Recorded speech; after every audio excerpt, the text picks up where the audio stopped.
The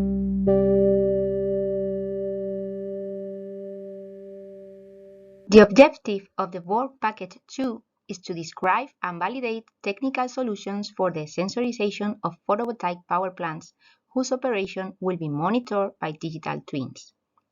The variables measured in a photovoltaic power plant are, on the one hand, meteorological variables, which define operating conditions, and on the other hand, electrical variables, which define the PV plant's response to those conditions.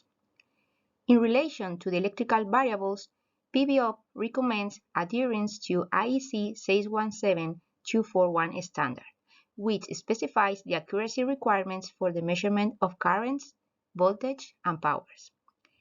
Regarding meteorological variables, PVOP's proposal includes significant difference from the state of the art in current PV power plants.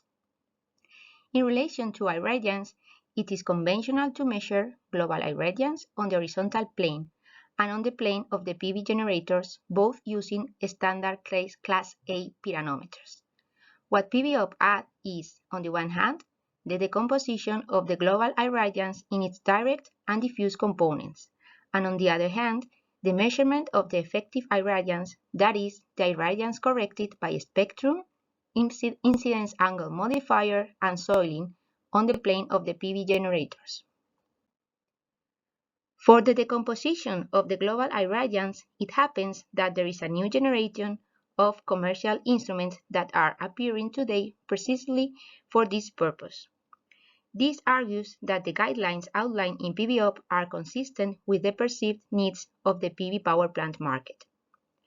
A key objective of our work is to evaluate this range of advanced instruments and acquire selected units for installation and testing in the ESUPM Outdoor Measurement Laboratory.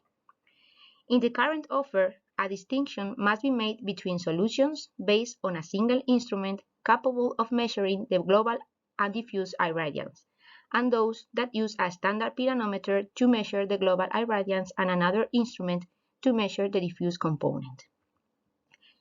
We are currently evaluating the 6 different commercial solutions listed in the table. It must be noted that all of them avoid paleometers and shadow bulb pyanometers. These instruments provide high-precision measurements but are not suitable for incorporation into commercial PV power plants because they require maintenance that, as experience shows, is beyond the capabilities of the power plant's technical teams. The evaluation criteria are price, maintenance, requirements, and measurement accuracy.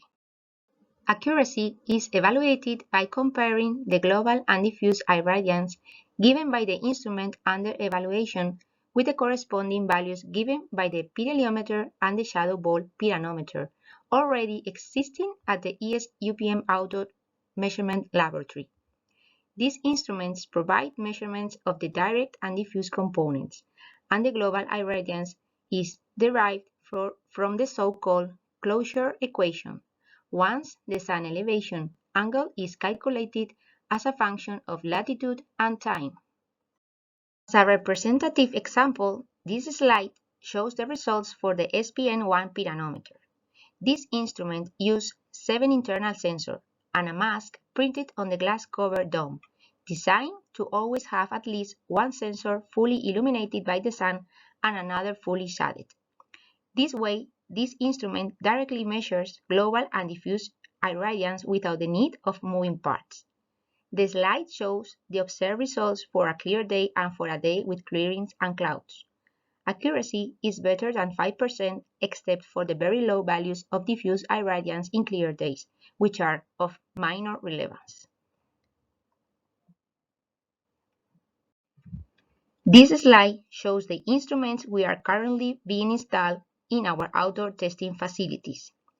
Measurements began in late February. However, to ensure data represents a comprehensive period, the testing campaign will be extended for 4 additional months.